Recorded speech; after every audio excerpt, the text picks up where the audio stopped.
белгілену деген әйбір, идентичность деген әйбір, ол сен өзіңні нешік хис етесің екен деген әйбір. Әгер де сен эльф екен, ну вот ничто тебя уже никогда не изменит. Ты эльф.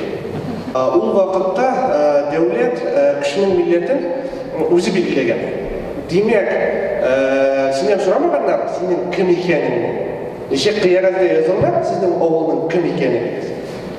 Сенде шөлік шүл болады. Бұл менің қорық бабамның бір туған інісі. Жанар Сабит. Ол өзін мұсылман деп естіген. Следующий слайд, пожалуйста. Мне был меня қорық бабам, Сабитов Шафик. Мен Шафитов, потому что менің бабай болған Шафик. Он тоже мусульман. А вот смотрите следующий слайд. Верни, брат. Урыс. Ибрахимов Исхак. Урыс. Шушу бір ауылда, үш урамда ешеген татар кішісі. Шуның келешегіне қарсысында тұрған татар кішісі.